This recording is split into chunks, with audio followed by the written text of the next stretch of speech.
your quarterback is really not good. He is definitely not ready for prime time. Yeah. I think Orlovsky said today he needs to grow up, whatever that means. Hey, man, let me just say this. And it's unfortunate for Zach Wilson, but this is life in the big city. Yeah. This is life in the big city. You're not in Utah anymore.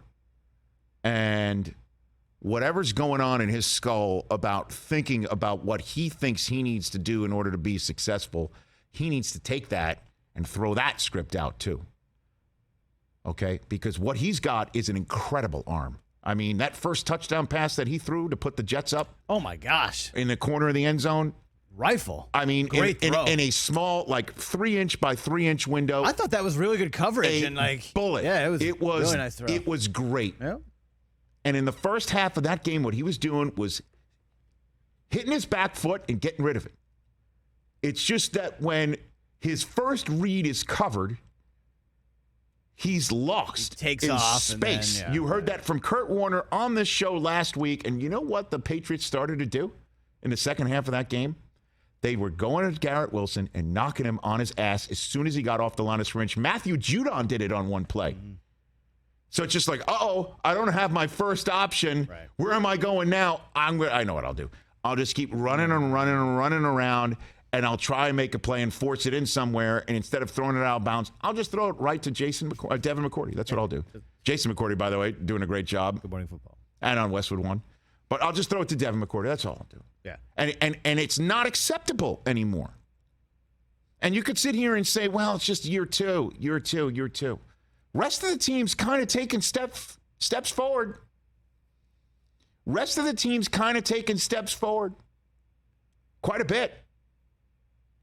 And have created the bones of a possible playoff campaign this year. Head of schedule. And so it's time for him to hit his back foot and make his damn throw and sit in the film room a little bit more if that's what's necessary and learn where options 2 and 3 are. Because they're going to be there too. Elijah Moore, who is so damn good. Man, you see his quote after the game? He's like, somebody asked him, God bless him, in the New York media, asked him what his chemistry with the quarterback is. And he's like, I don't know. I'm not getting the ball. I don't play. Zero. I don't play. I don't get the ball, so I don't know. Jeez. Is as straight up honest an answer as a guy who just got benched for whatever reason, for whatever mutiny he might have had on the Zach Wilson bounty. He just got suspended for it. That's the best thing he could say without creating any more waves and saying what he needs to say. Well done, Elijah Moore. I believe you. Because it's now on the quarterback. It's flat out on him. And at a time when they needed him the most, because Breece Hall is gone.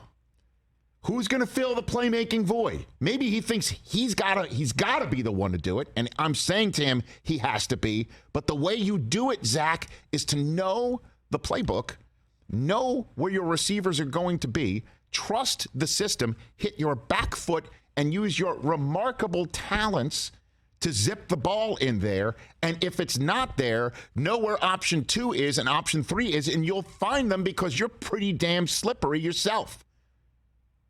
And let's go and play football.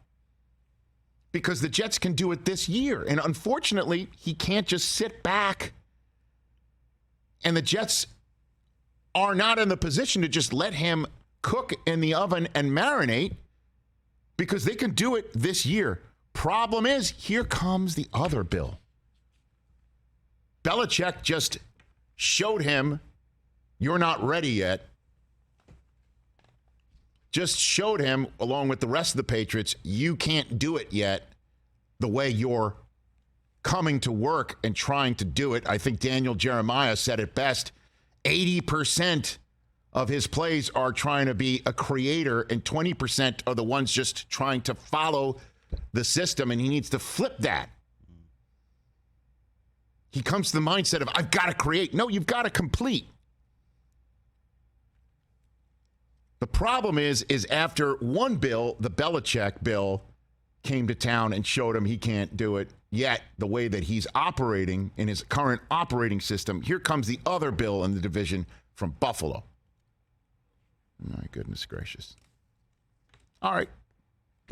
And by the way, 5-4 going into the bye week, I would have totally signed for that in the beginning of the season. Absolutely. So I do want to just say that. Absolutely. But that was terribly disappointing. The coach says to the fan base, show up early, don't miss anything. And then a terrible mistake on defense. Didn't have to call it, but he did shove Mac Jones late.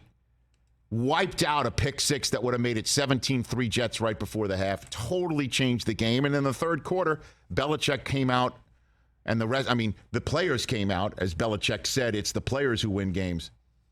And totally changed the tenor of that game in the third quarter. Just kept hitting them in the mouth. And Zach Wilson kept making the mistakes, and that's all she wrote. Catch the Rich Eisen Show every single day on the Roku channel, 12 to 3 Eastern, for free.